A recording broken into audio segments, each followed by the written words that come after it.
అందరికీ వందనాలు. చిన్న వాక్యము మీకు వినిపిస్తాను. మత్తయి సువార్త 8:5. ఆయన కపరములోనికి ప్రవేశించినప్పుడు ఒక సైన్యాధిపతి ఆయన ఎద్దకు వచ్చి, ప్రభువా, నా దాసుడు పక్షవాయువుతో మిక్కిలి బాధపడుచున్నాడు, ఇంటిలోనే పడి ఉన్నాడని చెప్పుచు ఆయన వేడుకొనును.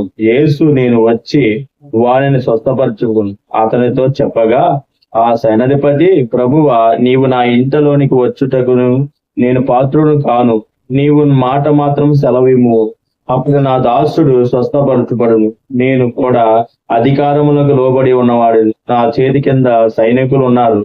నేను ఒకని పొమ్మంటే పోవును, ఒకని రమ్మంటే వచ్చును. నా దాసుడు ఈ పని చేయుట కంటే చేయను అని ఉత్తరం ఇచ్చును. యేసు ఈ మాట విని ఆశ్చర్యపడి వెంట వచ్చి వారిని చూచి, ఇశ్రాయేలులో నేనంత వారిని విశ్వాసము చూడలేదని నిశ్చయంగా విందును.